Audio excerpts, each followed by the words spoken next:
देखिए, ये जो हमारा क्वेश्चन है इसको हम लोग सबसे पहले देख लेते हैं। ये क्या है, ये क्वेश्चन क्या कहना चाह रहा है। तो 500 आपका क्यूबिक सेंटीमीटर है वाटर, और इसमें 3.0 into 10⁻³ kg of acetic acid add किया गया है। और बताया जा रहा है कि 23% ऑफ एसिटिक एसिड डिसोसिएट कर रहा है। What will be the depression in the freezing point. के एफ फॉर वाटर दिया हुआ है। के एफ आपका वाटर का प्रोवाइडेड है 1.86 केल्विन केजी पर मोल। डेंसिटी ऑफ वाटर भी सप्लाई किया हुआ है 0.997 ग्राम पर क्यूबिक सेंटीमीटर। तो इसको हम लोग समझते हैं स्टेप बाय स्टेप। देखिए, ये क्वेश्चन जो है, सबसे पहले देखिए ये आपका क्या है 500 ml। आप इसको याद रखना होगा, 1 cubic centimetre is equal to क्या होता है 1 ml होता है। तो 500 क्यूबिक सेंटीमीटर को आप क्या लिख सकते हैं 500 ml भी लिख सकते हैं। ठीक है, थोड़ा इजी रहेगा। तो 500 ml ऑफ वाटर है, इसमें आपके पास ऐड किया गया है 3 इंटू 10⁻³ kg एसिटिक एसिड का एसिटिक एसिड ऐड किया गया है। इसको हम ग्राम में कन्वर्ट कर ले रहे हैं। कितना ग्राम हो जाएगा 3 ग्राम ऑफ एसिटिक एसिड आ जाएगा।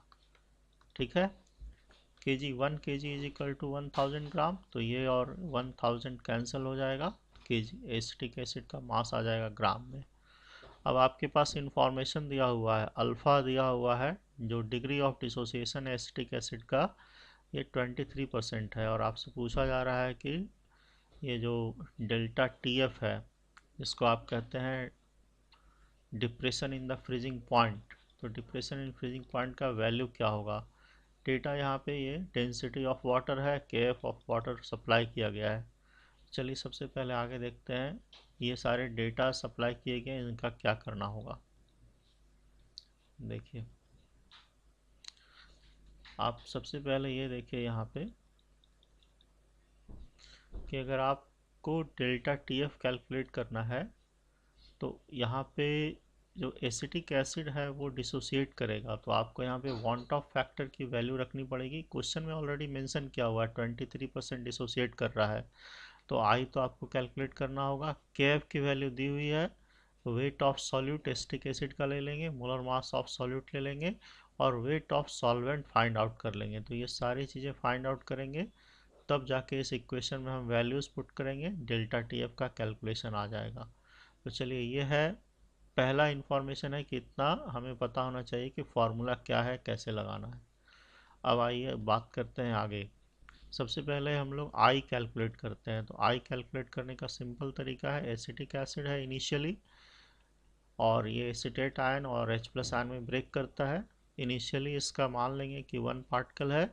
अब इसमें से अल्फ़ा डिसोसिएट कर रहा है, और अल्फ़ा बन रहा है एसिटिक एसीटेट आयन का, और अल्फ़ा बन रहा है H+ आयन का। आई जो है वांट ऑफ फैक्टर आप देते हो कैसे, observe number of particle upon theoretical number of particle. तो ऑब्जर्व नंबर ऑफ पार्टिकल ये हो गया, ये हो गया, और ये हो गया। तीनों को ऐड कर देंगे, तो ऐड करने के बाद ये 1 प्लस अल्फ़ा आ जाएगा। और i is equal to 1 plus alpha, alpha की वैल्यू दी हुई है 23%। तो 23% का मतलब क्या हो गया 23/100, 0.23 आ जाएगा। 1 में ऐड कर देंगे, 1.23 आई की वैल्यू आ गई। एक हमारा निकल गया आई। Molar mass of acetic acid calculate कर लेंगे, इजी है, 60 ग्राम पर मोल आएगा। वेट ऑफ सॉल्वेंट आपको फाइंड आउट करना होगा। तो आपको पता होता है density is equal to mass by volume होता है, इसलिए mass is equal to D into V हो जाएगा। तो डेंसिटी और वॉल्यूम को मल्टीप्लाई कीजिए। डेंसिटी वाटर का दिया हुआ है सॉल्वेंट का 0.997 ग्राम पर क्यूबिक सेंटीमीटर, और वॉल्यूम कितना है 500 ml है। तो ये इसको आपको ख्याल रखना है। ये इस क्वेश्चन में क्या किया, यूनिट अलग अलग ले लिया है। तो वन क्यूबिक सेंटीमीटर है आपका ये, और ये ml है।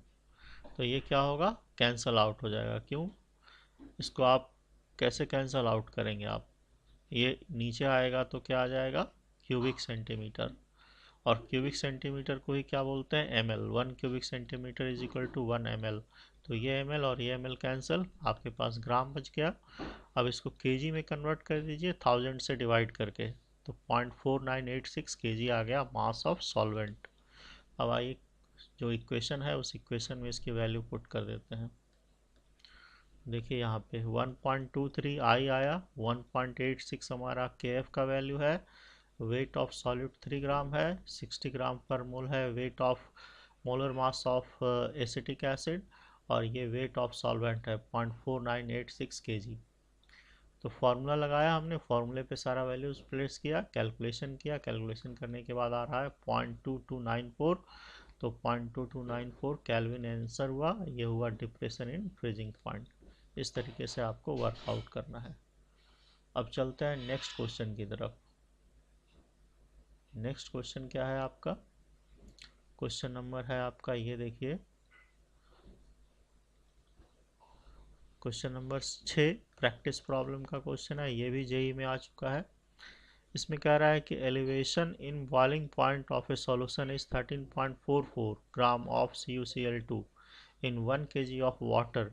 Using these information, calculate will be ये एलिवेशन पॉइंट जो है वो पूछा जा रहा है। इसमें सेंटेंस को थोड़ा सा अजब तरीके से बनाया गया है, इसमें बच्चे थोड़ा कंफ्यूज करेंगे, लेकिन अल्टीमेटली ये है कि elevation of boiling point find out करना है। तो देखिए सारा डेटा कलेक्ट कर लेते हैं सबसे पहले हम लोग।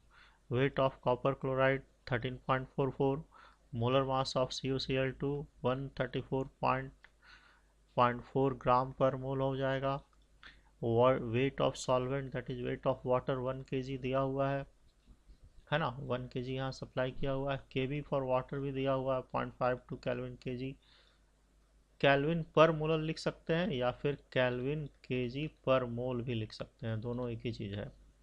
अब आपको निकालना है डेल्टा टीवी, तो डेल्टा टीवी के लिए आप फॉर्मूला लगाएंगे I into KB into weight of solute upon molecular mass of solute into weight of solvent in kilogram. तो CuCl2 है आपके पास, तो CuCl2 क्या है आपका? आयनिक सब्सटेंस है, ये आयनाइज करेगा, इसमें अल्फा वगैरह दिया हुआ नहीं है, आयनिक सब्सटेंस है, तो ये 100% आयोनाइज करेगा। तो हम लोग क्या कर सकते हैं, उसको देख सकते हैं 100% आयोनाइज करेगा तो किस तरीके से करेगा हम लोग फाइंड आउट कर सकते हैं। तो आपको बताते हैं फाइंड आउट करके। यहाँ पे CuCl2 है, आयोनाइज करेगा कॉपर 2+ में और 2Cl- में। ये इनिशियली 1 है, ये 0 है, ये 0 है, ये 1 माइनस अल्फ़ा है, ये अल्फ़ा है, ये 2 अल्फ़ा है। अब जब I आप कैलकुलेट करेंगे यहाँ पे, तो I इज इक्वल टू क्या आएगा? Observe number of particle upon theoretical number of particle. तो 1 minus alpha plus 2 alpha divided by 1 plus alpha minus alpha cancel, 1 plus 2 alpha. Ionic substance है, 100% आयोनाइज करेगा, इसलिए 1 प्लस 2 इंटू 100% का मतलब क्या होता है? 100/100 मतलब 1 आ गया ये। तो 1 + 2 3 आ गया, इसलिए हमने यहाँ पे क्या रखा है? 3 रखा। अब वैल्यूज़ है KB का 0.52 केल्विन मोलल है, वेट ऑफ सॉल्यूट है, मोलर मास ऑफ सॉल्यूट है, और वेट ऑफ सॉल्वेंट है। इसको वर्कआउट करेंगे तो आपका ये वैल्यू आएगा। फिर और वर्कआउट करेंगे तो आपका वैल्यू आएगा 0.156, और फिर 0.156 को 0.16 भी लिख सकते हैं, जो कि यहाँ पे आप देख रहे हैं, ये आंसर है हमारा। इस तरीके से आप वर्कआउट करेंगे। इस क्वेश्चन में क्या है, मेन है कि CuCl2 दिया हुआ है, लेकिन I नहीं दिया हुआ है, ना तो अल्फ़ा के बारे में पता है। तो आयनिक सब्सटेंसेस है ये, इसलिए अल्फ़ा हम कंसिडर कर लेंगे कि 100% डिसोसिएट करेगा, और तब फिर I कैलकुलेट करके इस फॉर्मूले में प्लेस करके कैलकुलेट कर लेना है। ठीक है, थैंक यू।